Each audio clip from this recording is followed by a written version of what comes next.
কাৰ ষড়যন্ত্ৰৰ বলি হ'ল ৰিয়ান পৰাগ? এজন প্ৰতিভাৱান ক্ৰিকেটাৰৰ বিৰুদ্ধে কোনে কৰিলে গোপনীয়তা ভংগ? আকৌ বিতৰ্কৰ কেন্দ্ৰবিন্দুত ৰিয়ান পৰাগ। উদ্ভতালি, গোৱাৰামী আদি অনেক অভিযোগেৰে পূৰ্বে অভিযুক্ত হৈছিল ৰিয়ান। সদ্য সমাপ্ত IPLত সমালোচকক যোগ্য প্ৰত্যুত্তৰ দিছিল এই প্ৰতিভাৱান ক্ৰিকেটাৰে। বেটেৰে, ফিল্ডিঙেৰে বিশ্বৰ বাঘা বাঘা ক্ৰিকেট বিশেষজ্ঞৰ পৰাও যথাৰ্থতে লাভ কৰিছিল ভূয়সী প্ৰশংসা।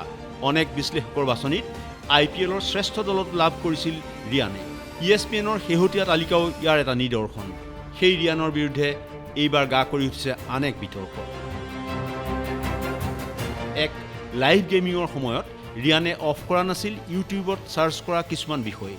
লাইভ গেমিঙৰ সময়ত ধৰা পৰা সেই ইউটিউব চাৰ্চেই কোনো দুষ্ট মনৰ লোকে স্ক্ৰীনশ্বট মাৰি এৰি দিয়ে ছ'চিয়েল মিডিয়াত।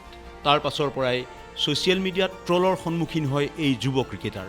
প্ৰশ্ন হয়, যুৱ মনৰ কৌতূহলেৰে ইউটিউবত কৰা ব্যক্তিগত সন্ধানক ৰাজহুৱা কৰাত কাৰ কি স্বাৰ্থ পূৰণ হ'ল? সামাজিক সচেতনতাৰ নামত ব্যক্তিগত গোপনীয়তা কোনে ৰাজহুৱা কৰিলে?